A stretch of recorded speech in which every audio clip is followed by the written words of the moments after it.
Christmas യേശുക്രിസ്തുവിൻ്റെ തിരുജനനവുമായി ബന്ധപ്പെട്ട് ധാരാളം സന്ദേശങ്ങൾ ഈ നാളുകളിൽ നമുക്ക് ലഭിക്കുന്നു. അതിനാൽ ഏറ്റവും ചുരുങ്ങിയ വാക്കുകളിൽ ചില കാര്യങ്ങൾ പറയുവാനായിട്ട് ഞാൻ ആഗ്രഹിക്കുന്നു. ലൂക്കോസിൻ്റെ സുവിശേഷം 2-ാം അധ്യായം 10, 11, 12 വാക്യങ്ങൾ, ദൂതൻ അവരോട് ഭയപ്പെടേണ്ട, സർവ്വജനത്തിനും ഉണ്ടാകുവാനുള്ള ഒരു മഹാസന്തോഷം ഞാൻ നിങ്ങളോട് സുവിശേഷിക്കുന്നു.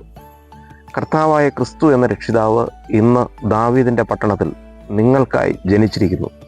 നിങ്ങൾക്ക് അടയാളമോ, ശീലകൾ ചുറ്റി പശുത്തൊട്ടിയിൽ കിടക്കുന്ന ഒരു ശിശുവിനെ നിങ്ങൾ കാണും എന്ന് പറഞ്ഞു. ക്രിസ്തു ഈ ലോകത്തിൽ അവതരിച്ചതിൻ്റെ ഓർമ്മകൾ പേറുന്ന കാലമാണ് ക്രിസ്തുമസ്. ചിലരിത് ആഘോഷിക്കുകയും ചിലരിത് മനഃപൂർവ്വമായിട്ട് ആഘോഷിക്കാതിരിക്കുകയും ചെയ്യുന്നു. എന്തായാലും 2000-ഓളം വർഷങ്ങൾക്ക് മുൻപ് ക്രിസ്തു ഈ മണ്ണിൽ അവതരിച്ചു. അതും തൃത്വസ്വരൂപനായ ദൈവത്തിൻ്റെ അനാദിയിലെ തീരുമാനപ്രകാരം. അതൊരു യാഥാർത്ഥ്യമാണ്.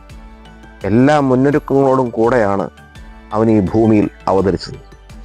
നൂറ്റാണ്ടുകൾക്ക് മുൻപ് പ്രവാചകന്മാർ അവൻ്റെ ജനനത്തെക്കുറിച്ച് പ്രവചിച്ചു, അവൻ്റെ ശുശ്രൂഷയെക്കുറിച്ച് പ്രവചിച്ചു, അവൻ്റെ മരണ പുനരുത്ഥാനങ്ങളെക്കുറിച്ച് പ്രവചിച്ചു. നാം ഒരുപക്ഷെ ചിന്തിക്കും, പ്രവചനങ്ങളും മുന്നൊരുക്കങ്ങളും ധാരാളം ഉണ്ടായിട്ടും അവൻ്റെ ജനനത്തിനായി ആരും ഒരിടം നൽകിയില്ല. യഥാർത്ഥത്തിൽ അതും ദൈവത്തിൻ്റെ പദ്ധതികളുടെ ഭാഗമായിരുന്നു എന്നതാണ് യാഥാർത്ഥ്യം.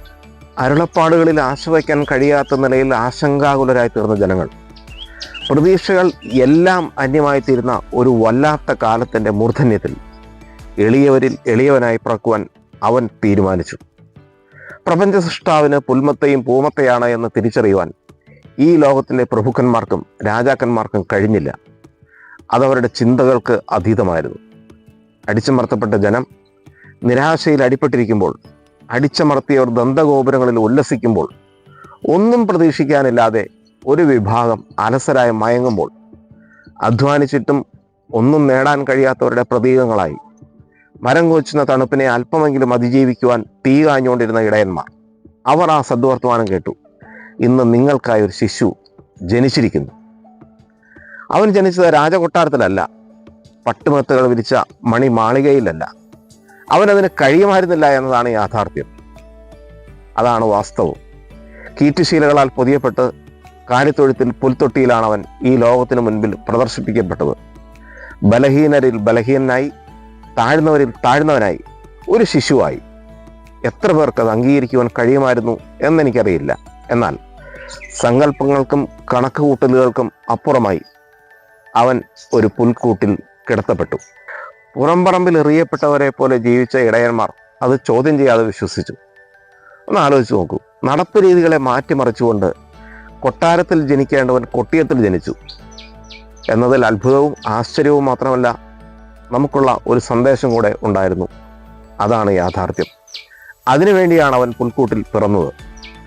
ഈ സംഭവം നമ്മളോട് പറയാതെ പറയുന്നത് മറ്റൊന്നല്ല, ശീലങ്ങൾ മാറ്റുവാൻ സമയമായി. പക്ഷെ സങ്കടകരമായൊരു കാര്യം, 2000-ലധികം സംവത്സരങ്ങൾ കഴിഞ്ഞിട്ടും നമുക്ക് എന്തുകൊണ്ട് ആ കാലിത്തൊഴുത്തോളം ഇറങ്ങി വരുവാൻ കഴിയുന്നില്ല? ഒന്ന് ഞാൻ തീർച്ചയായും പറയാം. അടച്ചിട്ട സമ്മേളന സ്ഥലങ്ങളിലെ വാദ്യഘോഷങ്ങൾക്കിടയിലല്ല, സമ്പത്തും ആർഭാടവും പ്രദർശിപ്പിക്കുന്ന സൗഹൃദ സന്ദർശനങ്ങളിലല്ല, ഉന്മാദാവസ്ഥയിൽ തുള്ളിമറിയുന്ന അർത്ഥബോധാവസ്ഥയിലെ ആഘോഷങ്ങളിലല്ല, സംഗീതമേളകളിലല്ല. മറിച്ച് കാലിത്തൊഴുത്തോളം ഇറങ്ങി വരുവാനും കാൽവരിയോളം ഉയരുവാനും കഴിയുന്നിടത്താണ് ക്രിസ്തു ഉരുവാകുന്നത്. കാലമേറെയായില്ലേ? ആഘോഷങ്ങൾക്കുപരിയായി ഇനിയെങ്കിലും ക്രിസ്തു എന്നിൽ ഉരുവായിരിക്കുന്നു എന്ന് പറയുവാൻ തക്കവണ്ണം നമുക്കൊന്ന് താഴാം. ബേത്ലഹേമിലെ പുൽക്കൂട്ടിലേക്ക് നമുക്കൊരു തീർത്ഥയാത്ര പോകാം. എല്ലാവർക്കും നല്ലൊരു ക്രിസ്തുമസിൻ്റെയും പുതുവത്സരത്തിൻ്റെയും ആശംസകൾ. ക്രിസ്തുവിൽ നിങ്ങളുടെ സഹോദരൻ സുവിശേഷകൻ ജോയ് EV.